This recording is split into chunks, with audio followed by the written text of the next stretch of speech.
yasiru fiha al-halimu hayran. Sadaqallah wa sadaqan nabi sallallahu alaihi wa alihi wa sahbihi wa sallama tasliman katsira wa balagha ad-da'wa wa adda al-amanah wa nasaha al-ummah wa jahada fi sabilillahi haqqa jihadih. Jadi kata Nabi, ya nanti umatku akan begitu rusak, buruk, teruk. Dan demi Allah, kata Nabi, yang jiwaku ada di dalam kekuasaannya, bahwa nanti yang terjadi akan lebih jelek lagi dari itu, lebih rusak dari itu semua. Dan manakala mereka sudah rusak, sudah banyak melakukan kemunkaran dan kemaksiatan di mana-mana, manakala perempuannya sudah durhaka, pemudanya sudah durjana, jihadnya ditinggal, kemudian ditambah lagi amar ma'ruf nahi munkar tidak ditegakkan, sehingga yang munkar disebut ma'ruf, yang ma'ruf disebut munkar, dan pada akhirnya semuanya menjadi amar munkar nahi ma'ruf. Kalau sudah begitu, kemaksiatan merajalela di mana tempat. Lalu apa yang terjadi? Nabi mengatakan, faqala Allah subhanahu wa ta'ala, maka Allah berfirman. Apa kata Allah? Ini dalam hadis qudsi yang disampaikan oleh Nabi. Allah mengatakan, bi haliftu, dengan zatku, dengan kebesaranku, dengan keagunganku, aku bersumpah, kata Allah, la utihanna lahum fitnatan, aku sungguh-sungguh akan buka pintu-pintu fitnah bagi mereka umat Islam yang sudah rusak, bagi kaum muslimin yang sudah tidak menegakkan amar ma'ruf nahi munkar, bahkan dibalik menjadi amar munkar nahi ma'ruf. La utihanna lahum fitnah, aku akan buka pintu-pintu fitnah, aku akan kirim berbagai macam fitnah, bencana, musibah, bala, malapetaka kepada mereka, hatta yasiru fihal alimu hayran, sampai-sampai kalau bencana sudah terjadi di mana-mana, orang-orang yang halim, ulama-ulama yang arif, ulama-ulama yang bijak, ulama-ulama yang istiqamah, ulama-ulama yang saleh, mereka semua hayran, mereka keheranan, mereka kebingungan, mereka seperti tidak mengerti apa lagi yang harus dilakukan. Masya Allah.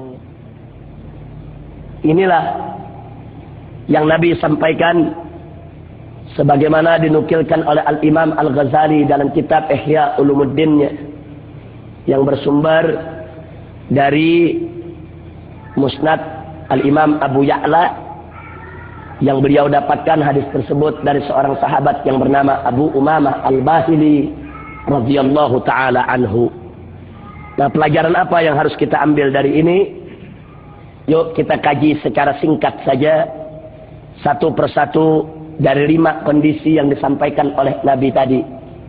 Yang pertama, kondisi di mana perempuan durhaka, para pemuda durjana, dan kaum muslimin beramai-ramai meninggalkan kewajiban jihad. Kondisi yang pertama ini kita bisa lihat sekarang ini di zaman kita.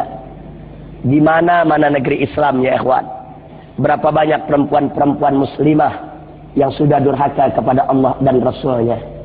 Mereka tidak lagi menutup aurat mereka secara baik. Mereka tidak lagi mengenakan hijab dan jilbab mereka sebagaimana diperintahkan oleh Allah. Dan berapa banyak di antara mereka durhaka kepada suami-suami mereka.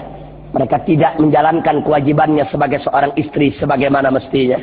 Coba kita lihat berapa banyak perempuan-perempuan di dunia Islam saat ini, tingkah laku mereka tidak lagi menunjukkan keislamannya, persis yang Nabi sampaikan.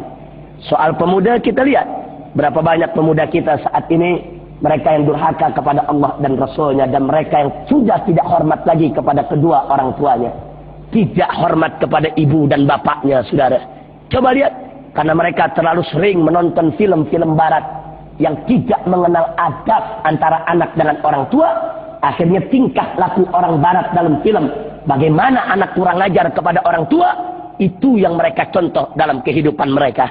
Padahal dalam ajaran Islam kita sama tahu bagaimana seorang anak wajib untuk menjunjung tinggi kedua orang tuanya. Tapi saat ini anak-anak durjana, coba kita lihat Bahkan pemuda-pemuda kita sekarang lebih banyak yang suka duduk di kedai daripada duduk di masjid-masjid untuk mengikuti majelis-majelis taklim para tuan-tuan guru kita.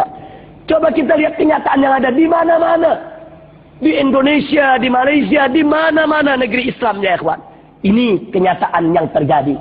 Bahkan kalau kita lihat anak-anak pemuda lah yang sekarang ini yang terkena dadah, yang terkena daripada mengkonsumsi drugs, obat-obatan terlarang, ganja dan lain sebagainya. Siapa yang kena kalau bukan pemuda-pemuda kita? Persis seperti yang disabdakan oleh Nabi. Dan yang berikutnya, kaum muslimin, Nabi katakan rame-rame akan meninggalkan kewajiban jihad. Saya tidak mau panjang lebar bicara soal jihad pada kesempatan malam hari ini. Tapi ada satu hal yang cukup menarik. Umat Islam saat ini, jangankan diajak berjihad. Jangankan diajak untuk turun di medan jihad. Bahkan untuk bicara jihad saja banyak yang takut, saudara. Takut disebut teroris, takut disebut garis keras, takut disebut sebagai dengan berbagai macam, yaitu label fundamentalis, garis keras, kemudian ekstremis, teroris dan lain sebagainya. Inna lillahi wa inna ilaihi raji'un. Persis yang Nabi sabdakan. Persis umat Islam rame-rame akan meninggalkan kewajiban jihad. Bagaimana nggak ditinggalkan? Jangankan untuk ke medan jihad. Bicara jihad saja banyak yang takut, saudara. Ini kenyataan yang ada. Jadi kondisi yang pertama sudah terjadi di zaman kita. Nah dulu para sahabat Nabi mendengar berita dari Nabi seperti tadi, mereka gemeter. Sedih. Nah sekarang kita bukan dengar lagi, tapi mengalami ya kawan. Kita sekarang ada di zamannya, bukan lagi dengar. Tapi kita lihat dengan mata kepala kita. Kita dengar dengan kuping kita sendiri. Bahkan kita mengalami hidup di tengah masyarakat. Kondisi yang dikabarkan oleh Nabi Muhammad Sallallahu Alaihi Wasallam. Masya Allah. Nah, sekarang kondisi yang kedua. Kondisi di mana umat tidak lagi menegakkan amar ma'ruf nahi munkar. Nah sekarang kita nggak usah menyalahkan orang lain lah. Kita introspeksi diri. Berapa banyak di antara kita di zaman sekarang ini yang suka mengatakan, yang penting saya sholat, yang penting saya zakat, yang penting saya puasa Ramadan, yang penting saya buat melaksanakan haji. Yang paling pokok adalah saya baik, saya ke masjid. Adapun tetangga di sebelah rumah mau berzina, adapun tetangga di sebelah kampung mau buka tempat pelacuran, adapun tetangga di seberang jalan sana mau membuka tempat bermabuk-mabukan, itu bukan urusan saya, itu urusan mereka dengan Allah. Dia sudah tidak peduli dengan kemunkaran yang ada di sekitarnya. Sudah tidak peduli. Tidak ada kepekaan terhadap kemaksiatan yang merajalela di sekitar kehidupannya. Inna lillahi wa inna ilaihi raji'un. Persis yang Nabi sampaikan. Nabi udah sabdakan, kasih tahu tuh. Kau nanti nggak bakal tegakkan amar ma'ruf nahi munkar. Nah sekarang yang ketiga.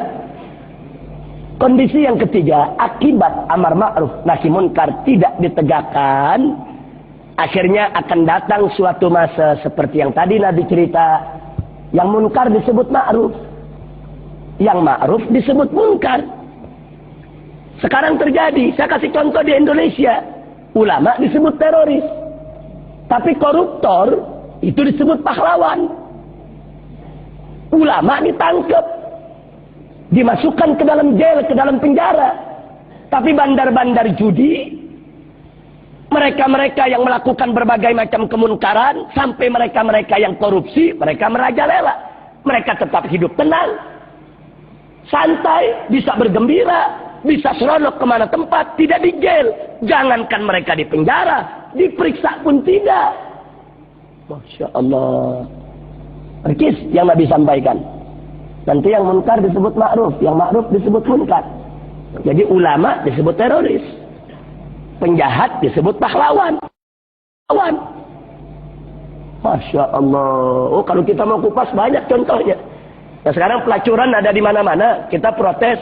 Nanti ada orang mengatakan itu bukan pelacuran, itu bukan zina. Lalu apa? Oh itu upaya cari nafkah. Coba lihat.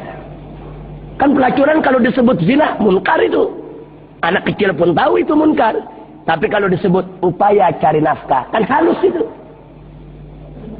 Jadi ditukar istilah-istilah munkar dengan istilah-istilah yang bisa mengesankan kalau itu tidak munkar seolah-olah.